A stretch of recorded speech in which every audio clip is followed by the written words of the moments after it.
He's at the Oval for probably the principal of the lunches. I mean, there are going to be these big lunches everywhere, and for the Prince to get a chance to have a chat with everybody, the food looks pretty interesting there. I don't know that, you know, necessarily there's all the most hearty, good things to eat, but that's not the point of a party, is you just have everything you possibly can. And I think they're going to move the Prince around, people elsewhere. Obviously some particularly good music lined up for him, and he'll get the chance, along with the Duchess of Cornwall, to meet people who've had a lot to do with the community around the area there and just want to come and take part. Yeah, I was saying, Joanna, earlier that we're expecting something like 200,000 individual big Jubilee lunches. Lots of bunting, we're told. 12 million people joining in. And thebiglunch.com has said, be careful how you dispose of that. I'm sure Prince William would appreciate that. You can recycle your bunting.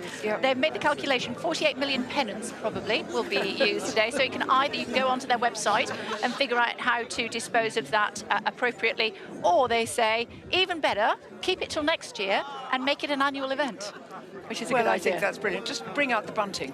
I went to a community centre the other day, and they were making bunting out of old curtains and potato bags that had Union flags on. And they also have this special party donation centre there, where they have anything that's for parties. They can give it out to families who can't afford to get their own bits and pieces for parties, which is lovely. And that's what they'll continue to do after these Jubilee lunches. Also, all of the food has been donated. So there's ways of doing it, kind of on a bit of a shoestring. Yes. Do you remember, we always used to make our own Christmas decorations. We always made things out of paper. Things chains. that you could paper chains. Paper chains. So I'm all for that. Taking his tea with him. Eat lunch. No. This is the thing with the Prince of Wales. Whenever you're on tour with him, and the team around him always say it's a nightmare because he doesn't stop for lunch. So I don't think he'll probably be eating anything, but he's got his cup of tea there, hasn't he? I don't know if we can eavesdrop in as he's having a chat. Let's see. Wow, nobody's eating the treats. Are you having the most marvelous weekend? Wow.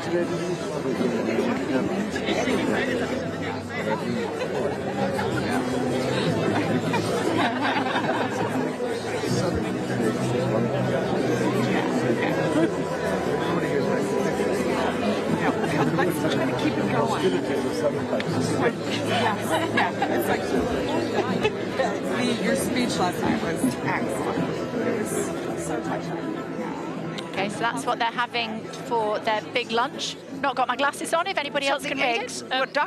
Clarence Court duck eggs. Yes. Truffled mushroom. Yes. And kipper pate. Oh, that sounds quite good, actually, doesn't it? Sounds very good. Rather fancy. I think sometimes people are terrified of eating when they're in the presence of royalty, because you can suddenly be asked a question and your mouth is full. Or like a woman once at Windsor Castle at one of the great parties there, had just taken a sausage and bitten it, and she saw the Queen and Prince Philip coming towards her, so she put the sausage behind her back, marched her on, and did the whole interview with the Queen with the sausage behind her back. She was terribly conscious of that. I can always eat. I'm like a Labrador. If you put food in front of me. Yeah, exactly that. Exactly that.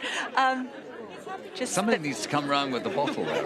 Yes. I think there's some glasses that need empty. Yeah. Oh, you think replenishing? You think they've started already? I think a bit of refreshing. Yes, a little bit of maybe hit midday and come up again. And the big cake you were telling us about here.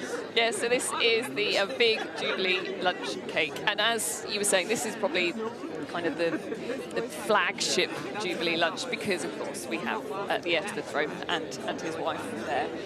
Charles and Camilla, it has to be said, on Thursday they did sort of a bit of an impromptu walkabout. They walked from Buckingham Palace back to Clarence House, and they are in their element when they are with people. They, again, for their security team, it can be a bit of a nightmare. They see a crowd and they immediately make a beeline for it.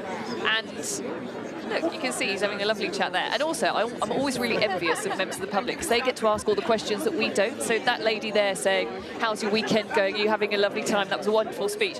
We had the back of his head, so we couldn't hear what he was replying. But, yeah. I'm sure the answer is yes, he's having a fantastic time. He looks like yesterday waving his flag to Rod Stewart. Yeah.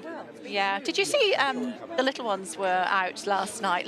So they went all the way to Wales, didn't they, Cardiff, with their parents, and then we're back again. And they were as good as gold, I thought. I thought good as gold. And I think occasionally you have to be nudged, you know, wave your flag now. They have to wave the flag now. Because it's not automatic with some of us, either older people or very young people. You don't automatically wave the flag.